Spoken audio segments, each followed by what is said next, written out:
Today we've got this tile master machine that's coming and it's looking a bit sorry for itself. At the bottom here, the pad that holds the cleaning and stripping pads is completely ripped off. So this is what it's supposed to look like.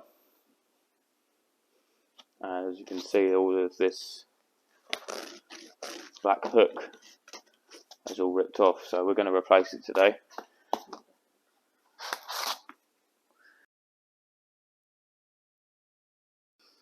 Something very simple that you can do back at your workshop is you would just need to remove it. There's no tools needed, so we just need to pull this off, and then we need to clean up the surface, so we're going to do that now.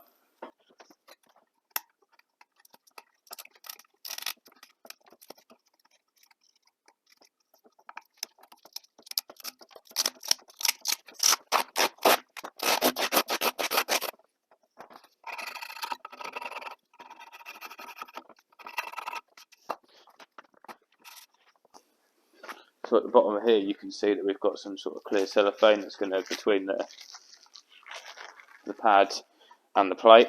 Not all of them have that on, so not all of them are as easy as this, and if I touch that, it's very tacky, and obviously when it's tacky it will grab hold of all of the dirt and grime, so we're going to flash all of the grease off with white spirit. The reason we're using white spirit is just it's going to dry very quickly compared to anything that's water based. Just going to get all of the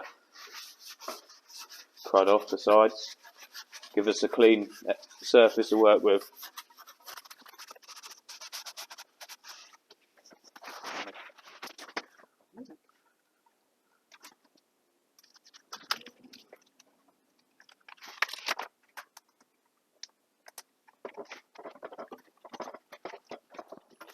That's how you replace the bottom pad on the tile master machine.